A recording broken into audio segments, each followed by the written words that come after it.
Future generally health insurance company limited 9 महिन्यानंतर delivery cover देणारी, claim न घेतल्यास पुढील हप्त्यास 80% डिस्काउंट देणारी, कमीत कमी हप्त्यात जास्तीत जास्त सुविधा देणारी, त्याचबरोबर सासवड, जेजुरी, पुणे येथील सर्व नामांकित हॉस्पिटल्समध्ये कॅशलेस सुविधा देणारी एकमेव कंपनी.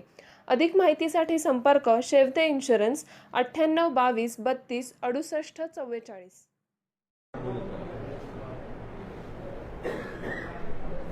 कसबा आणि चिंचवड या दोन विधानसभेच्या पोटनिवडणुका येत्या 26 तारखेला होऊ घातलेल्या आहेत.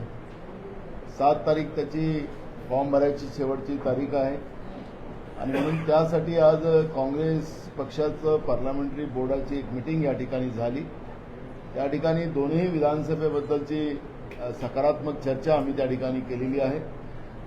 दोन्ही ठिकाणी काँग्रेसजवळ उमेदवार आहेत, पण आखरी महाविकास आघाडी म्हणून आम्ही आत्ता विधान परिषदेचे निकाल आज येतात आहेत, त्याही आम्ही महाविकास आघाडी म्हणून लढलेलो आहोत. उद्या महाविकास आघाडीच्या मीटिंग मुंबई या ठिकाणी होती आहे आणि त्या ठिकाणी महाविकास आघाडी म्हणून आम्ही निर्णय घेऊ आणि त्याच्यामध्ये आम्ही कसबा या ठिकाणी परंपरागत जागा काँग्रेस पक्षाची, ती जागा आम्ही लढायची आणि अशा पद्धतीची एक भूमिका आज आमच्या पार्लमेंटरी बोर्डामध्ये आम्ही निर्णय घेतलेला आहे.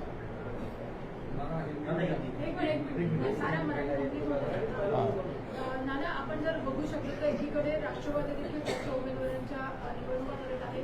कसबा लढल्यावर काँग्रेसकडे कोण उमेदवार? उमेदवाराचं आत्ता पार्लमेंटरी बोर्डामध्ये जवळपास 6 उमेदवारांचं नाव तुल्यबळ आमच्याकडे आलेलं आहे. ते आम्ही आमच्या हायकमांडकडे पाठवू आणि त्यावेळेस हायकमांड त्याच्यावर निर्णय घेईल.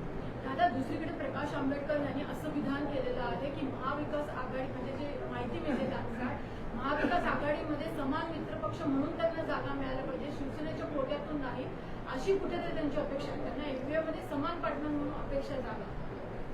आम्ही सुरुवातीलाच सांगितलं की, आणि शरद पवार साहेबांचं याच्यावरचं स्टेटमेंट मी पहिले केलं आणि नंतर पवार साहेबांचं त्याच्यावर स्टेटमेंट आलेलं की उद्धव साहेब आणि प्रकाश आंबेडकरजी या दोघांमध्ये तो अलायन्स झालेला होता. आमच्याकडे कुठलाही प्रस्ताव त्या दोघांचा पण आलेला नाही आणि त्याच्यामुळे आम्हाला त्याच्यावरची आज कुठली चर्चा करावी हा असा प्रश्न नाही. ज्यावेळेस त्यांचा आमच्याजवळ प्रस्ताव होईल, नेमकं काय त्यांचं दोघांचं अलायन्स झालं आणि त्यांची काय प्रक्रिया आहे आणि काय करणार आहेत, त्या सगळ्या गोष्टीचं त्या ठिकाणी चर्चा झाल्यावर त्याच्यावरची चर्चा करावी. प्रकाश आंबेडकरजी आज काय बोलतात तर त्याच्यावर आम्ही भाष्य करणं बरोबर नाही. नाशिकची जी जागा आहे, विधान परिषद नाशिकची जागा म्हणजे बाकी सगळीकडे काँग्रेसला चांगले यश बघायला मिळते, पण नाशिकच्या निर्णयाच्या गोंधळामुळे ते अपयश येण्याची शक्यता आहे. पहिल्या तरी सजित तांबे आघाडीवर दिसत आहेत, तो निर्णय कुठेतरी गडबडला अजूनही वाटते. बघा, काँग्रेसकडून कुठलाही निर्णय त्या ठिकाणी आमचा गडबडलेला नाही. आम्ही त्याची स्पष्टता अनेकदा केलेली आहे आणि आजही तीच करतो आहे. पार्लमेंटरी बोर्डामध्ये आमचा जो डिसिजन झालेलं होतं त्यावेळेस डॉक्टर सुधीर तांबे यांच्याशी बोलणं झालं होतं. ते लढाईला तयारी त्यांनी दाखवलेली होती. त्यांना आम्ही कंटिन्यू करतोय असं सांगितल्यानंतर त्यांनी आम्हाला धन्यवाद दिला. त्यांना त्यांच्या मुलाला लढवायचं असतं ते त्यांनी सांगितलं असतं तर आम्हाला त्यांच्या मुलाची पण त्या ठिकाणी त्या विषयावरचं आम्हाला सकारात्मक भूमिका घेता आली असती. ऐन वेळेवर पक्षाची विश्वासघात करणं आणि म्हणून जी काही पक्षांनी त्यांच्या कौटुंबिक जो काही त्यांचं भांडण असेल काय असेल आम्हाला त्याच्यात जायचं नाही, हे त्यांच्या याच्यात झालेलं आहे. त्याच्यामुळे काँग्रेसचं नुकसान त्या ठिकाणी झालेलं आहे की काँग्रेस पक्षाची काही चुकी झालेली आहे असा भाग त्याच्यामध्ये नाही. पण जे या पक्षांनी आपला कॅन्डिडेट उभा करायचा नाही आणि दुसऱ्याची घरं फोडायची अशा पक्षाची गत आज महाराष्ट्रात काय झाली. नागपूरमध्ये आपण पाहताय, अमरावतीमध्ये आपण पाहताय की त्यांची गत काय झाली. तिथं त्यांचे सिटिंग होते, दुसऱ्याच्या घरात आग लावत असताना त्यांच्या घरात काय जनतेने काय त्यांना जागा दाखवली याचं उत्तर आता जनता देत आहे. म्हणून मी आज त्याच्यावर आता अजून निकाल येऊ द्या, मी त्याच्यावरची प्रतिक्रिया अजून व्यवस्थित देणार आहे. मी अजून मुद्दाम खूप गोष्टी राखून ठेवतो आहे. पण नाशिकबद्दल आमची भूमिका आजही आहे, पहिले पण होती तीच आहे. त्यांच्या व्यक्तिगत कौटुंबिक काय वाद असेल तो त्यांचा होता. पक्षाचं कुठेही त्याच्यामध्ये धोरण चुकलं नाही. पक्ष एकदम क्लिअर होता आणि पक्षाला बदनाम करण्याचं काम कोणी करायला निघत असेल तर मग ठीक आहे. आज मागून काय करायचं आणि पुढून काय यायचं ते तर नंतर आम्ही त्याच्यात आहे आमची तयारी पूर्ण. तांबे यांचा विजय काँग्रेस पक्षाचा पराभव असेल. बघा, आमचं महाविकास आघाडी म्हणून आम्ही उमेदवार उभे ठेवलेले होते. डॉक्टर सुधीर तांबे सुद्धा हे महाविकास आघाडीचे उमेदवार राहणार होते. ज्या ठिकाणी डॉक्टर सुधीर तांबेंनी पक्षाशी विश्वासघात केला ऐन वेळेवर, त्याच्यानंतर आम्ही शुभांगी पाटील यांना महाविकास आघाडीचा आम्ही उमेदवार दिलेला आहे. त्याच्यामुळे आम्हाला तिथल्या निकालाच्या अपेक्षा आहेत. त्या निकालाच्या अपेक्षा ज्या आहेत, आमचा कॅन्डिडेट निवडून येईल असं आम्हाला अजूनही वाटतं की महाविकास जर आघाडीचं सदरील तांबे निवडून आले आणि इतक्या वर्षाची काँग्रेसची त्यांची विचार पाहता परतीचा प्रवास काँग्रेसकडून त्याला ग्रीन सिग्नल असेल का? हायकमांड निर्णय करेल. नागपूरची जी जागा आहे त्याबाबत अधिकृत अजून घोषणा व्हायची आहे. त्याआधीच आपण ट्विट केलं आहे की आमचा विजय त्या ठिकाणी नक्की झाला आहे. जो कोल बघताना आपण पाहतोय की ज्या पद्धतीनं 14,000चा गट्टा मोजला ते 9,000 मतं आमच्या उमेदवाराला मिळत आहे, तर त्या ठिकाणी जनतेमध्ये कारण की हा सगळा जो आहे सुशिक्षित मतदारसंघांचा मतदारांचा हा मतदारसंघ होता. आणि ज्या पद्धतीनं नरेंद्र मोदीजी असतील की फडणवीस असतील महाराष्ट्रामध्ये यांनी सगळ्यांचा विश्वासघात केला, शेतकऱ्यांचा विश्वासघात केला. आता ह्या सुशिक्षितांमध्ये शेतकरी खूप आहेत. ग्रॅज्युएट पोस्ट ग्रॅज्युएट मुलं मुली हे शेतीमध्ये गेलेत आणि त्याच्यातही यांची फसगत झाली. नोकरीमध्ये फसगत झाली. उद्योगधंदे गुजरातमध्ये पाठवले. आणि स्वाभाविक आहे की सुशिक्षित मतदारसंघाच्या लोकांनी त्यांना आता धडा शिकवायचा निर्णय घेतलेला आहे. हा त्याच्यावरचा निर्णय येतोय आणि निकाल तसाच येतोय. सर, जुनी पेन्शन योजना सगळ्यात महत्वाची ठरलेली आहे, कारण की जुनी पेन्शन योजना लागू न केल्यामुळे कुठेतरी भाजपला याचा फटका पडलेला आहे. कारण की अनेक बॅलेट पेपरमध्ये no vote no pension no vote असं आशय लिहिण्यात आलेला आहे अनेक बॅलेट पेपरमध्ये. बघा, काँग्रेस पक्षाच्या जवळ जे 3 राज्य आहेत, छत्तीसगड, राजस्थान आणि आता आलेला हिमाचल, या 3ही राज्यामध्ये जुनी पेन्शन काँग्रेस पक्षाने लागू केलेली आहे. त्याच्यामुळे स्वाभाविक आहे की या जुन्या पेन्शनच्या लढाईसाठी अनेक कर्मचारी विविध विभागातले ते इतके वर्ष लढतात आहेत, त्याला काँग्रेस न्याय देऊ शकते. आणि आपण पाहिलं की विधानसभेमध्ये स्वतः राज्याचे उपमुख्यमंत्री देवेंद्र फडणवीसांनी सांगितले की आम्ही जुनी पेन्शन कधी लागू करणार नाही. पण निवडणुकीचं जेव्हा वातावरण निर्माण झालं आणि त्यांना झटके लागायला लागले, तर खोटं बोलायला यांनी मागं पाहिलं नाही. जाऊन औरंगाबादमध्ये सांगितलं की आम्ही जुनी पेन्शन लागू करण्याचा विचार करू. मग ते सरकारमध्ये होते, स्वतः अर्थमंत्री होते, तातडीनं कॅबिनेटमध्ये निर्णय घेऊन त्यांना न्याय देता आला असता. पण खोटं बोलणं आणि रेटून बोलणं आणि लोकांची मतं घेणं आणि मग त्यांचे गळे कापणं, हा जो भाजपचा जी काही मानसिकता आहे ती आता सगळ्यांना समजलेली आहे. आणि म्हणून या सगळ्या जुनी पेन्शनच्याही आमच्या तरुण मित्रांनी एकदम जशाचं तसं मतदानाने उत्तर द्यायचं हा निर्णय घेतला. आणि म्हणून आपल्याला आज जे तुम्ही मुद्दे मांडले त्या मुद्द्याप्रमाणे त्यांनी मतदान केलं. काँग्रेसचा पुढचा अजेंडा असणार आहे का जुनी पेन्शन योजनेचा? बिलकुल. आम्ही सांगितलं की आमच्याजवळ जे राज्य आहे त्या राज्यामध्ये आम्ही लागू केलेलं आहे. त्याच्यामुळे काँग्रेसचा ही भूमिका आहे. नाना भाऊ, धारावी पुनर्विकासाच्या प्रकल्पाचं टेंडर अदानीला दिलं आहे. मात्र अदानीचं सगळं शेअर्स आणि काय सगळं आता पूर्णपणे डब्याला जायला सुरुवात झाली आहे. त्यामुळे जे धारावी पुनर्विकासाचं जे टेंडर दिलं आहे ते रद्द करण्याची आता गरज असं वाटतं. नागपूरच्या अधिवेशनामध्ये आमच्या आमदार वर्षा गायकवाड यांनी हा मुद्दा उपस्थित केला आणि त्यांच्या प्रश्नाला मी सपोर्ट करून धारावीबद्दलचे अनेक प्रश्न आम्ही विधानसभेत उपस्थित केले. राज्याचे उपमुख्यमंत्री देवेंद्र फडणवीसांनी त्याचे उत्तर देत असताना जे काही आम्ही आक्षेप घेतले त्याचं उत्तर तर दिलंच नाही त्यांनी. पण जे काही आक्षेप घेतले ते आता खरं उतरायला लागले. ज्या जुन्या विदेशी कंपनीला सी लिंक कंपनीला 7,500 कोटीमध्ये पुनर्विकासचं काम याच फडणवीस सरकारने त्या काळात दिलेलं होतं. पण राज्यामध्ये पुन्हा सत्ता परिवर्तन झालं आणि विदाऊट टेंडर अदानीला 4,500 कोटीमध्ये पुनर्विकासाचं काम दिलं. त्याच्यामध्ये रेल्वेची जागा अजूनपर्यंत मिळालेली नाही. विधानसभेत त्यांनी सांगितलं की आम्हाला ती जागा मिळालेली आहे. जवळपास 65 एकर असलेल्या या भागामध्ये 10 लाख लोक राहतात. त्या ठिकाणी 5,000 चमड्याचे आणि रेडीमेड निर्माण करण्याचे उद्योग त्या ठिकाणी मोठ्या प्रमाणात चालतात. अशा उद्योगाचं पुनर्वसन कसं केलं जाईल.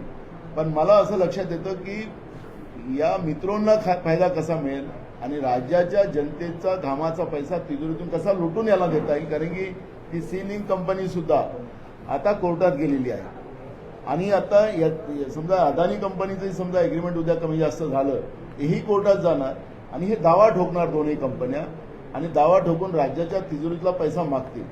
अशा वेळेस ही जी काही पुनर्वसन त्यांना धारावीचं करायचं नाही, तिथल्या लोकांमध्ये दहशत निर्माण करायची, त्यांना घाबरवायचं आणि कुठल्याही परिस्थितीमध्ये त्या जागेतून त्या लोकांना कसं काढता येईल आणि तिथं नवीन गुजरात कसं निर्माण करता येईल याच्यावरचा त्यांचा प्लॅन चालू आहे. पण या ठिकाणी असं होणार नाही. आम्ही त्याचा हिशोब हे जे प्रकरण हिडनबर्गच्या माध्यमातून जे पुढे आलेलं आहे त्याच्यामुळे असलियत पुढे आलेली आहे. जसं केंद्र सरकार सातत्याने खोटे आकडे दाखवून आपला जीडीपी आमचा जास्त आहे असं दाखवतात आहे. 6.8 असा जीडीपी त्यांना मी तुम्हाला सांगतो, दाव्यानं सांगतो की आज या देशाचा जीडीपी हा मायनसवर आहे. पण त्यांनी आकडे फुगवून दाखवले, तसं अदानींनी पण आतापर्यंत आकडे फुगवून दाखवलेत. LICचे असतील, नॅशनल बँकेतले पैसे असतील, हे सगळे पैसे कर्जरूपाने त्यांनी घेतलेले आहेत. आज लोकांच्या घामाचा मेहनतीचा पैसा हा सुरक्षित आहे की नाही, केंद्र सरकारच्या आशीर्वादाने अदानीनं लुटलाय का, ही भीती आता सगळ्या सर्वसामान्यांमध्ये निर्माण झालेली आहे. आणि म्हणून मित्रांसाठी ही लोकशाही वापरण्याचं जे नरेंद्र मोदी आणि भाजपनी काम सुरू केलेलं आहे तो सगळं पिक्चर आता क्लिअर झालेलं आहे आणि लोकांमध्ये या सगळ्या नरेंद्र मोदींच्या भाजपच्या या सत्तेच्या विरोधातला रोष आपल्याला पाहायला मिळत आहे. आज पार्लियामेंट्री बोर्ड की बैठक हुई तो चुनाव को लेकर क्या डिसीजन हुआ, आगे क्या कांग्रेस की रेडी क्या? देखो, महाराष्ट्र में जो बाई इलेक्शन अभी विधानसभा के लगे हैं उसमें कस्बा पुना में और चिचवड़, पिंपरी चिंचवड़ में चिचवड़ करके ऐसे 2 विधानसभा के चुनाव हैं. दोनों विधानसभा के बारे में यहाँ पर एक सविस्तर चर्चा पार्लियामेंट्री बोर्ड के सामने हुई है और उसमें हमारे पास दोनों जगह मजबूत उम्मीदवार हैं और लेकिन महाविकास आघाड़ी कर हम लोग चुनाव के आगे जाते हैं. तो कल महाविकास आघाड़ी की बैठक है, उसमें हम लोग कस्बा जो है हमारी हमेशा परंपरागत जगह रही है, वो जगह के लिए हमारा आग्रह है और हमारी उस बारे में तैयारी भी हो चुकी है और वो एक सकारात्मक चर्चा आज पार्लियामेंट्री बोर्ड में हुई. मुख्यमंत्री ने पिछले दिनों ये कहा था कि जैसे हमने अंधेरी की सीट पर जो है उम्मीदवार नहीं उतारा, उसी तरीके से महाविकास आघाड़ी को भी रिक्वेस्ट करेगी. हमने आपको पता होगा कि हमने शुरुआत की थी जब गोपीनाथ जी मुंडे इनका जगह रिक्त हुई थी, तो हमने वहाँ पर कोई कैंडिडेट खड़ा नहीं करने का निर्णय उस समय किया था और कांग्रेस ने इसकी भूमिका निभाई थी. लेकिन जब अब महाविकास आघाड़ी की सरकार के बाद कोल्हापुर हो, पंढरपुर हो, बेंगलुरु हो, ऐसे तीनों जगह में बीजेपी ने आगे आकर कैंडिडेट वहाँ खड़े किए, वहाँ चुनाव लड़े. तो इसका मतलब है कि जो परंपराएं महाराष्ट्र में थी वो परंपरा को उनको निभाना नहीं था. आज भी हमारे पास कोई बीजेपी का प्रस्ताव नहीं, हमारी तैयारी पूरी हो चुकी है. तो जब ये इलेक्शन लगे तब अगर उनका प्रस्ताव आता तो उसके ऊपर चर्चा करते, लेकिन जब वो बाहर से बोल रहे तो उसके बारे में चर्चा अभी हमको करने की कोई जरूरत नहीं, हमारी तैयारी शुरू हो.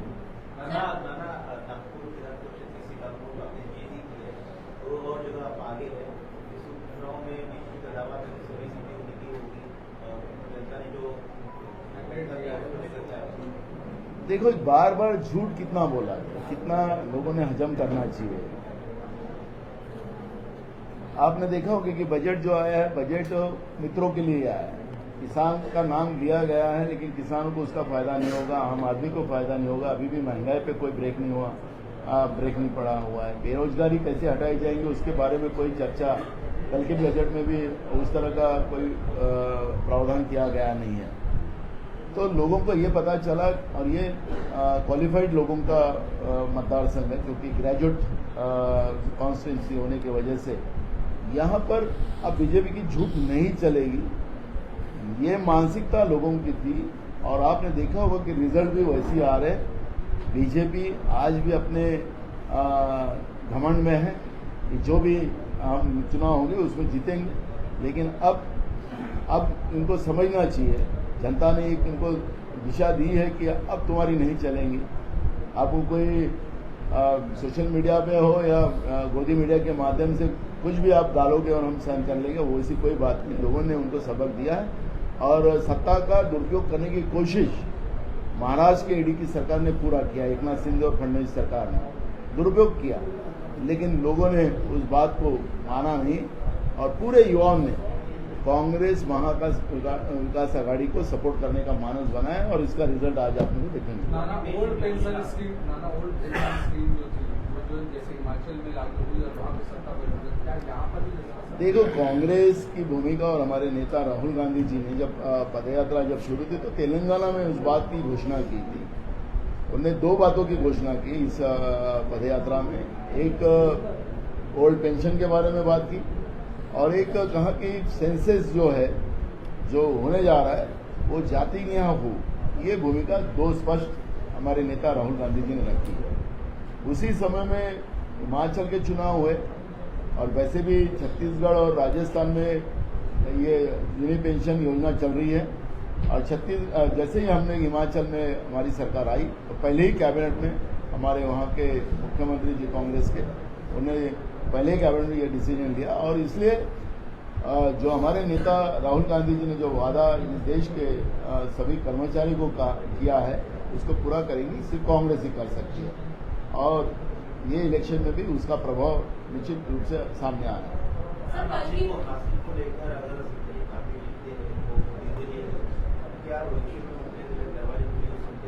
देखो, एक बड़ी घटना कांग्रेस पक्ष के साथ एक बड़ा विश्वासघात इस चुनाव में हुआ है और इसका डिसीजन हाईकमांड ने लिया है। अब इसका डिसीजन भी हाईकमांड ले। सर, कल की बैठक में किन मुद्दों पर चर्चा होगी? ये 2 ही विधानसभा के बारे में चर्चा है और दोनों जगह महाविकास आघाडी जितना चाहिए, इसी बारे में चर्चा हो। राष्ट्र बैठकीला बाळासाहेब थोरात आलेले नाहीयेत आणि चर्चा अशी पण आहे की काही ठिकाणी पोस्टर्सवर सत्यजित तांबेंच्या पोस्टर्सवर बाळासाहेब थोरात यांचा फोटो आहे, उल्लेख आहे, तर थोरातांचा त्यांना पाठिंबा होता अशी चर्चा। आता त्याच्यावरचं, कारण की आखरी या सगळ्या नाशिकच्या याच्यामधलं स्पष्टीकरण हायकमांड घेणारच, त्याच्यामध्ये हे सगळं स्पष्टीकरण येईल। बाळासाहेब त्याच्यामध्ये दोषी नसावेत असं आम्हाला वाटतं, पण आता काय स्थिती आहे त्यात आज आम्हाला त्याच्यावरची प्रतिक्रिया देणं बरोबर नाही। चलो, थँक्यू, धन्यवाद।